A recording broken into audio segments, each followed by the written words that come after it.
Saudara kasih Shalom, selamat pagi dari Kompleks GKNF. Puji Tuhan kita dinaungi, diberkati. Sekarang kita sedang berada di masa Prapaskah. Dan renungan kami akan terkait dengan hal yang penting itu. Pagi ini saya ingin mengajak saudara merenungkan bagian firman Tuhan dengan tema menderita demi kebenaran. Teksnya diambil dari 1 Petrus pasal 2 ayat 18 sampai 24. Demikian bunyinya. Hei kamu hamba-hamba, tunduklah dengan penuh ketakutan kepada Tuhanmu, bukan saja kepada yang baik dan peramah, tetapi juga kepada yang bengis. Sebab adalah kasih karunia jika seorang karena sadar akan kehendak Allah menanggung penderitaan yang tidak harus ia tanggung. Sebab dapatkah disebut pujian jika kamu menderita pukulan karena kamu berbuat dosa? Tapi jika kamu berbuat baik dan karena itu kamu harus menderita, maka itu adalah kasih karunia pada Allah. Sebab untuk itulah kamu dipanggil. Karena Kristus pun telah menderita untuk kamu dan telah meninggalkan teladan bagimu, supaya kamu mengikuti jejaknya. Ia tidak berbuat dosa dan tipu tidak ada dalam mulutnya. Ketika ia dicaci maki, ia tidak membalas dengan mencaci maki. Ketika ia menderita, ia tidak mengancam, tapi ia menyerahkan kepada Dia yang menghakimi dengan adil. Ia sendiri telah memikul dosa kita di dalam tubuhnya, di kayu salib, supaya kita yang telah mati terhadap dosa, hidup untuk kebenaran. Oleh bilur-bilurnya, kamu telah sembuh. Saudara kasih, menderita demi kebenaran. Pada zaman dahulu, yang namanya budak adalah sesuatu fenomena yang lazim terjadi, di mana orang-orang kaya mempekerjakan manusia-manusia yang biasanya ditangkap oleh kelompok tertentu, orang-orang tertentu yang gagah perkasa dan terorganisir. Lalu kemudian orang-orang yang ditangkap itu dijual menjadi budak. Dan budak, saudara-saudara, dalam konteks zaman itu adalah orang-orang yang telah kehilangan semua hak. Tidak ada perlindungan hukum, tidak ada hak apapun. Budak tidak lebih baik daripada harta benda, tidak lebih baik dari seekor kuda. Bahkan kalau dibandingkan sapi, sapi bisa bekerja, dan kalau sudah tidak bisa bekerja, dia bisa dipotong dan dagingnya bisa dinikmati. Bicara mengenai budak, tentu saja punya tuan yang membeli. Dan ada dua macam sikap tuan terhadap budaknya. Yang satu, sikap yang ramah, baik hati, menghormati, menghargai budak walaupun telah dibelinya. Tapi yang lain adalah tuan yang bengis, kejam, yang sering memperlakukan budak-budaknya dengan kasar, dengan kata-kata yang menyakitkan, dengan perilaku yang penuh dengan ancaman.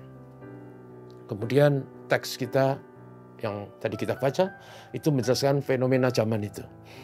Dan nasihatnya adalah kepada para budak supaya mereka tunduk dan taat kepada tuan mereka, sekalipun tuannya itu bengis. Karena adalah lebih baik, kata firman Tuhan, menderita demi kebenaran, melakukan yang baik walaupun penderitaan itu sebenarnya bukanlah sesuatu yang disebabkan oleh kesalahan atau kekilafan si budak. Kalau si budak diperlakukan bengis walaupun dia tidak bersalah, maka itu, kata firman Tuhan tadi, kasih karunia. Dan alasannya adalah bahwa Yesus telah memberi teladan mulia bagi kita. Yesus rela mati, menderita, diseksa, dianiaya, dan bukan karena kesalahan, tetapi karena kasih kepada orang berdosa. Karena itu pada waktu dia dicaci maki, ia tidak membalas dengan caci maki. Pada waktu dia menderita, dia tidak mengancam. Pada waktu dia diperlakukan dengan buruk, dia tetap menyerahkan segalanya kepada Dia, hakim yang adil.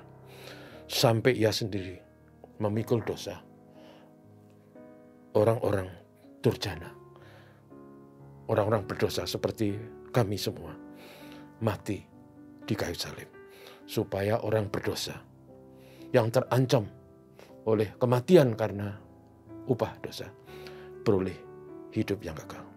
Dan karena itu nasihat dari firman Tuhan indah, supaya mereka meneladani Kristus, karena menderita karena kebenaran adalah kasih karunia.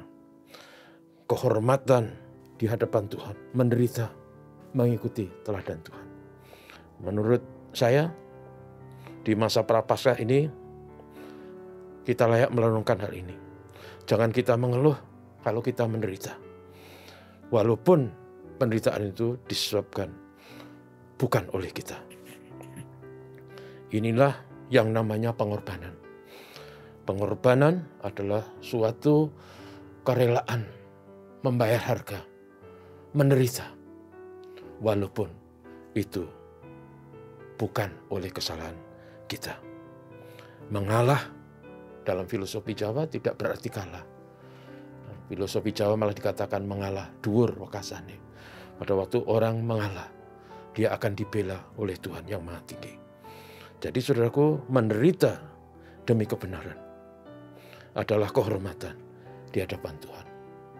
Mengikuti teladan Yesus, Tuhan kita. Kiranya di masa prapaskah ini kita selalu ingat kebenaran ini. Mari kita hidup dan membayar harga walaupun situasi sulit. Tidak mengeluh, tidak menggerutu, tapi tetap berjuang dengan segala kesungguhan. Tuhan memberkati, mari kita berdoa. Bapa, terima kasih.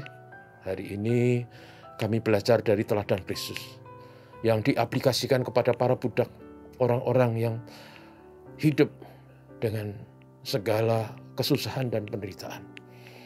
Kadang-kala mereka hidup di bawah tuan-tuan yang bengis dan jahat. Nasihatnya adalah supaya mereka tidak mengeluh, tapi rela menderita demi kebenaran. Kebenaran adalah segalanya. Tuhan, tolonglah kami semua juga di saat-saat yang sulit ini, supaya kami tidak mengeluh dan tidak mencari kambing hitam dan tidak menyalahkan siapapun. Biarlah kami tetap berjuang dan berserah kepada Tuhan. Tuhan pemelihara kami, Tuhan penolong kami. Bapa, berkatilah negeri kami. Berkatilah supaya COVID segera diatasi. Selalu menjadi doa kami tiap hari. Karena COVID ini mengkhawatirkan, menakutkan, dan telah mengancam banyak jiwa. Terima kasih Bapa, terpujilah nama-Mu. Kiranya hari ini menjadi hari indah bagi kami. Tuhan dimuliakan melalui dan di dalam hidup kami. Dalam nama Yesus. Amin. Terima kasih saudaraku, Tuhan memberkati.